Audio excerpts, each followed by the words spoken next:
Aetheris is a newly released, hand-drawn party-based roguelite which sees us fight tough enemies on grid-based battlefields, bring back fallen heroes as helpful ghosts, and traverse through a uniquely stylized world which could be described as a dystopian Pokémon world on acid.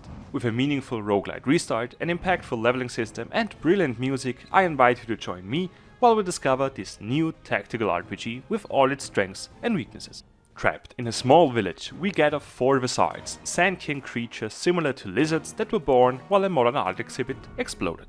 We accompany these 4 adventurers through 7 chapters in the hopes of escaping the harsh life. Between this goal and our heroes are various eventful encounters, tough boss fights, and the occasional bonfire to rest and lick their wounds, while a constantly chasing cloud gains on them with every passing day. Once the cloud catches up to us and when we encounter other enemies, we switch to the battlefield, setting up our team's position, and through a turn and initiative based system, both parties take their turns. With simple weapon attacks, action or movement skills, as well as resource heavy spirituality spells, we take down our opponents with slashing, shooting or zapping skills, or lay deadly traps for them while we keep our allies healthy and alive. With 3 resources at our disposal, the performed actions are quite limited per turn and need to be well thought out and carefully chosen.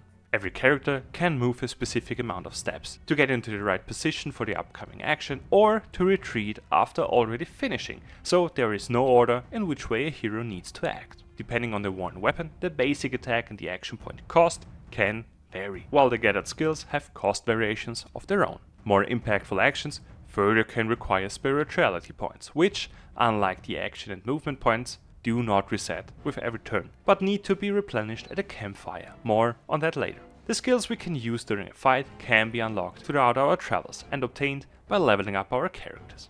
Each battle rewards us with new gear to equip our heroes and experience points accumulating into new levels. These let us pick one of 4 general themes, which offer us 2 random permanent stat boosts and the choice of 1 either active or passive skill from the picked class. These skills heavily increase not only the arsenal of the adventurers, but the possibilities to deal with a specific enemy as well, since the opponent variety is vast. Some enemies charge down the weakest link in our lineup, so throwing down traps to slow down their pursuit is a good way to deal with them, while a huge army of enemies might be cumbersome unless we have a wave clearing ability in store for them.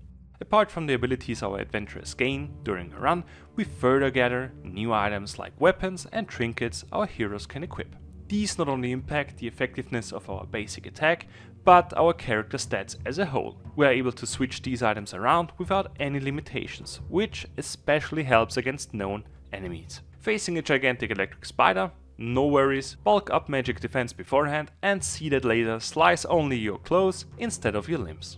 Apart from the levels and new equipment, our heroes gain further stat boosts through random events. These require us to pick a response for a situation impacting either our stats, the upcoming encounters, or see us gain new items. Washing your face in a suspicious pool can increase your accuracy, while picking the wrong turn can see our group lose valuable time and days. The importance of these days is especially apparent on the left side of our screen, where an ominous cloud steadily gains on our fellowship. Once it is close enough, a battle is imminent with 3 increasing difficulty levels, so fighting them off once or twice works, but the 3rd time sees us getting visited by the Mother of Darkness, a menacing foe not to be trifled with. To avoid these encounters, we need to swiftly walk through the chapters, which can be done by picking a more aggressive route during the events, or by utilizing the campfire.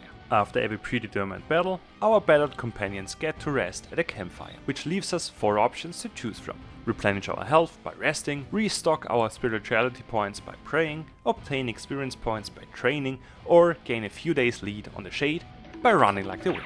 These choices are brilliantly harsh, since all 4 options are extremely valuable, and quite often I saw myself contemplating which would be best for my current situation.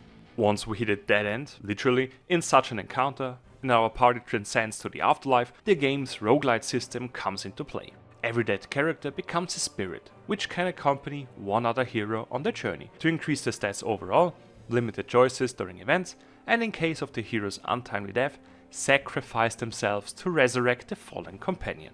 This form of story integration into the game's feature is incredibly well placed and fits the world perfectly. However, one slight deviation from your typical roguelite can be found in the limitation of the villages. You can only venture out 4 times until your available fighters run out, and it's truly game over. This way, you have a limited amount of tries to reach the end of the game and have to retry with a completely new set of villages. Regardless of the limited tries, Aetheris is a brilliant addition to the roguelite genre with its breathtaking art style and well-designed customization system. You can grab Aetheris for $23.99 on PC and even play it with your friends in the co-op mode. Let me know your thoughts on the game in the comments, like, subscribe and wash your hands, and as always have a great day or evening.